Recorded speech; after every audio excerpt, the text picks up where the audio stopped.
Hey, it's Shay, and welcome back to my channel, you guys. If you are new here, this channel is all about motherhood, lifestyle, and beauty. So if that is something that interests you, hit that subscribe button below and join the family. I am super excited for this video because I think that it will help out a lot of bride-to-bees out there. If you are watching this and you are planning a wedding, or you just got engaged and you know you're going to be planning a wedding soon, this video is for you, okay?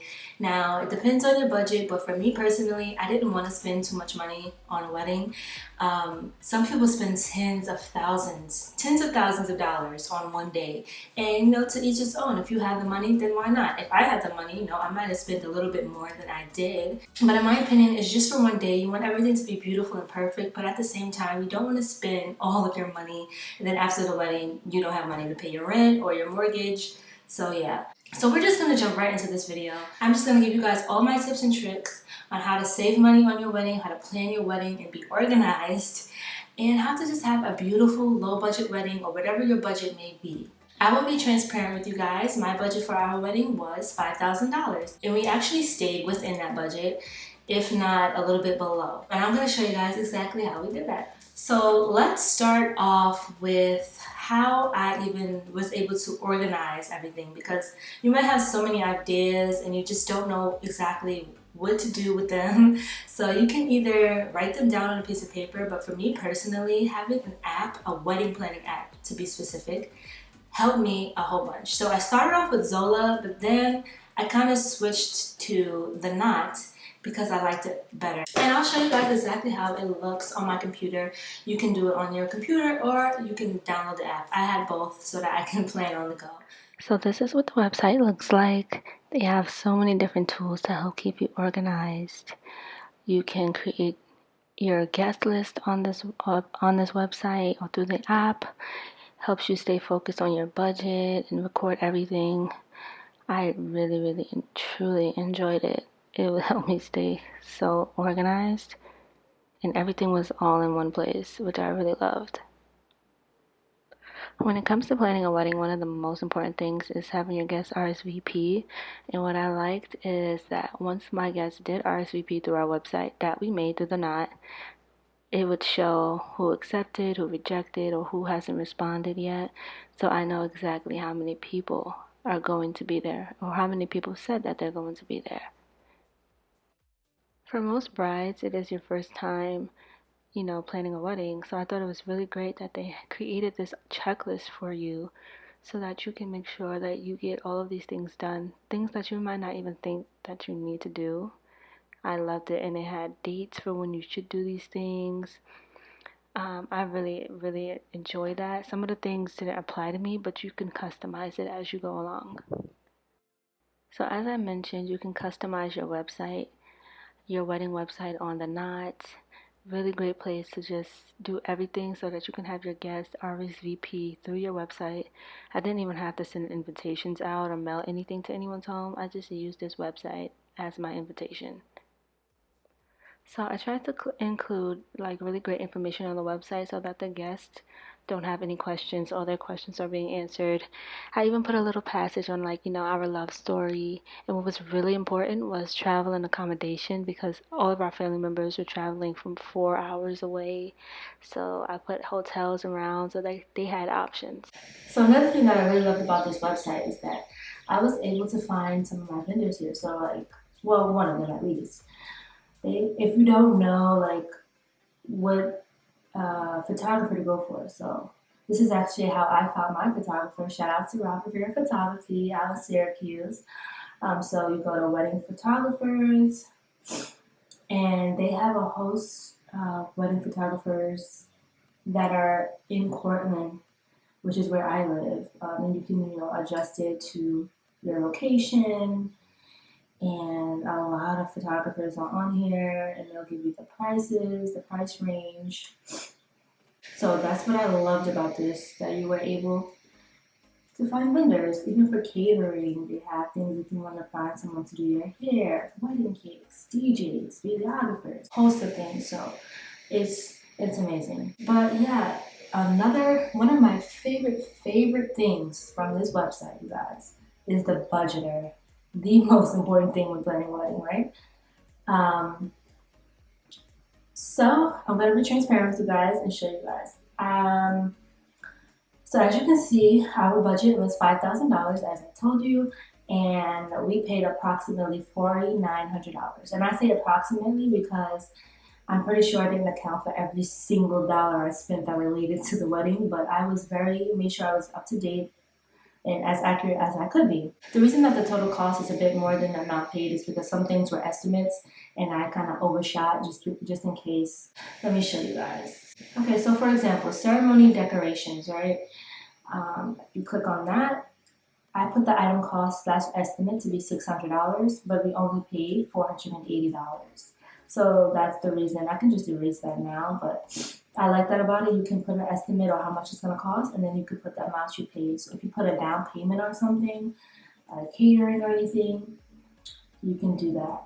And it'll keep track of exactly how much you're spending. So you guys, were right on the money with the $5,000 budget. Okay, now that I showed you guys the app that I used and how I was able to organize everything in one place, I want to talk to you guys about what I did with my decor budget.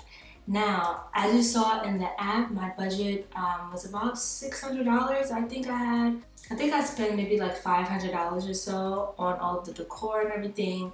And that includes like the centerpieces, all the little decorations. I didn't decorate. This was all my wedding planner, Jody. Again, shout out to Jody. I mentioned her in my wedding vlog, and I'm mentioning her again because she is amazing.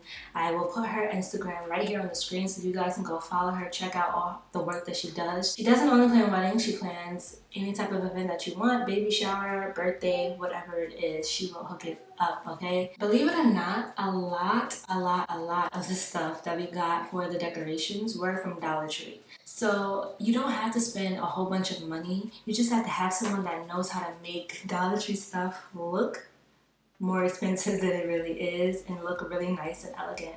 Let me show you guys these centerpieces.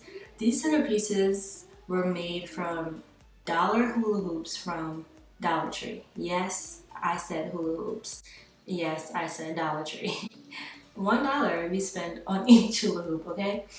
And Jody added some extra accessories. Now, everything we didn't get from Dollar Tree, we got from Amazon. Don't get me wrong, we did spend some stuff. We did spend money on Amazon as well, which is affordable.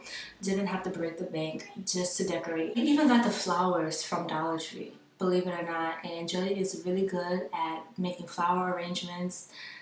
Everything, all the flowers in the wedding, except for the ones that were in our bouquets, were from Dollar Tree. Beautiful, beautiful, beautiful flowers. And she hooked it up and I couldn't believe it myself. It was very elegant. She had the little crystals falling from the hula hoop with the table number sitting right in the middle. It was beautiful. I loved it.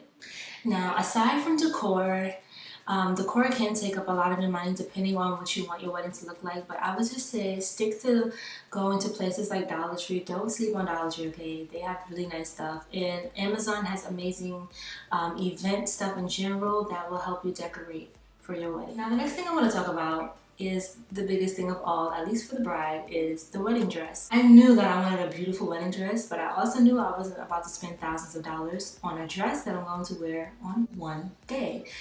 So what I did is I went to Long Island, and my best friend Mavis, she told me about this store called Estelle Dressy. I think it's called Estelle Dressy Dresses or something like that. I'll put it here on the screen. They have beautiful wedding dresses. They have things for like bridesmaids and prom and all that stuff. So this is where I went, and I was looking for a dress that was like kind of off the shoulders. I didn't want strapless. I wanted something off the shoulders and mermaid, and everything I tried on, it just wasn't it. And what I would suggest to you guys is to look on the sales rack. Don't sleep on the sales rack, okay? Look on the sales rack. See what they have to offer. Some dresses can be on sale for $500, $1,000. It all depends on your budget. And for me, my budget was under $1,000. I didn't want to spend I really wanted to spend $500. The woman that was helping me actually suggested a dress that I wasn't looking at. It was on the sales rack for $500. $500. Beautiful, beautiful dress. It wasn't exactly what I was looking for, but I was like, hey, I'll try it on. I tried it on and I didn't want to take it off. It was amazing. I said yes to the dress right away, pretty much. It was perfect. And I showed you guys pictures of that dress in my wedding vlog, but I'll show it again, of course. It had beautiful detailing on the sides. This dress looked so expensive, guys. I paid $500 for this dress. $540 if you want to add the tax that I had to pay. My number one tip with dresses is to look on the sales rack. And my second tip is to try on a dress that you aren't necessarily looking for. Try a different style.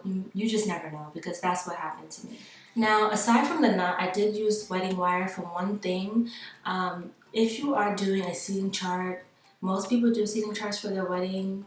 I couldn't find anything on the knot that would help me create a seating chart, so I used wedding wire, and I will have that link down below as well. I used wedding wire because it had the seating chart ability. It's also like the knot where you can do everything else, all the other planning, but I didn't use it for that. I just used it for the seating chart. Now, so I organized my seating chart on the wedding wire, and I created my own seating chart using Canva. I used Canva to create my thumbnails. A lot of people know about it here on YouTube. Now, I was actually going to buy a template on Etsy for my seating chart and for my welcome sign. I was this close to pressing the buy button, and then I realized I can do this myself. I can at least try to do it myself. So I went on Canva and I found different designs that I liked, and I kind of made it my own. And I will show you guys exactly how my seating chart turned out. I was so grateful that I was able to do it myself. And the welcome sign turned out just as beautiful. Now, speaking of the signs, I got really lucky and blessed that I knew someone who used to work at Staples, which is my wedding planner, and her boyfriend actually worked at Staples. So they knew someone at Staples that could print out the signs for me, and he actually did it for free. And I am so thankful for that, because I was willing to pay for it, of course. But if you can at least save money and create your own seating chart, or have someone do it for you and create your own welcome sign, then you'll be just fine. Now, next, I said this already, but another way that you can save your money, and this wasn't on purpose. I actually did want a makeup artist, and I just couldn't find anyone. I live in a town that's not really a lot of black people, and I couldn't find anyone that, or it doesn't have to be black, they just have to be someone of color, so that I knew I could kind of trust them, you know, to do the makeup on my skin tone. And I couldn't find anybody.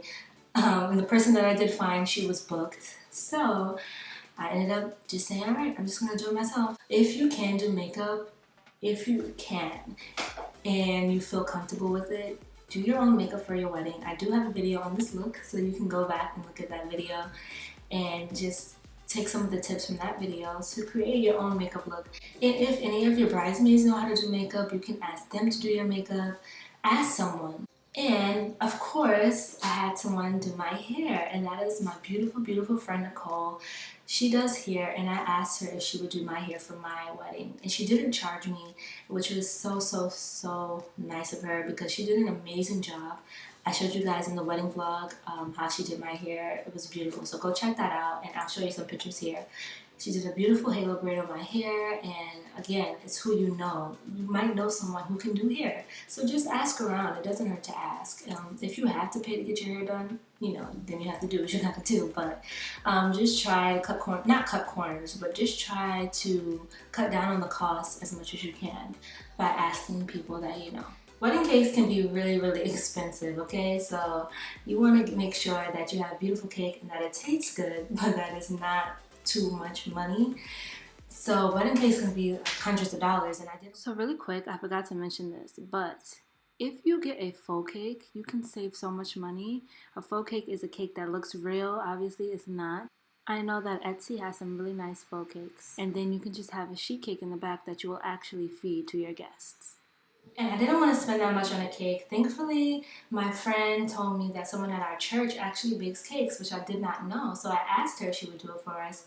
And of course she said yes, and I was so grateful. She created a beautiful two-tier cake for us, and as well as a sheet cake that we gave to the guests. It was beautiful and it tasted amazing. We had people coming for seconds and thirds to take home with them. It was a beautiful cake, and you wouldn't believe how much she charged us. She only charged us $80 for two cakes. A two-tier cake and a sheet cake. Like, that is beyond me. I I was so grateful. Now, DJs can be expensive too. Thankfully, we have a friend named Lima. She decided to ask her brother, who was also a DJ, she asked him if he would do it for us. And he said yes, of course. We were so, so grateful for that. And he only asked for $150. And Lima offered as a wedding gift to pay part of that for us. We are just really blessed with amazing friends. So one of the things that can be the most expensive is food. Food can be really expensive. Some places charge by the plate. We weren't charged per plate, so that was a really huge deal. The caterer we found was in Binghamton, New York, and the name is T-Shaw's Kitchen. So shout out to T-Shaw's Kitchen. I like to show love because we were given so much love for our day, and they only charged us $1,800, which is on the very cheap end for catering. And they cooked for about 100 people, and it was delicious. It was amazing. So if you can, try to find some place that is willing to work with you on your budget, because I know catering can cost easily $4,000, easy, depending on how many people you have.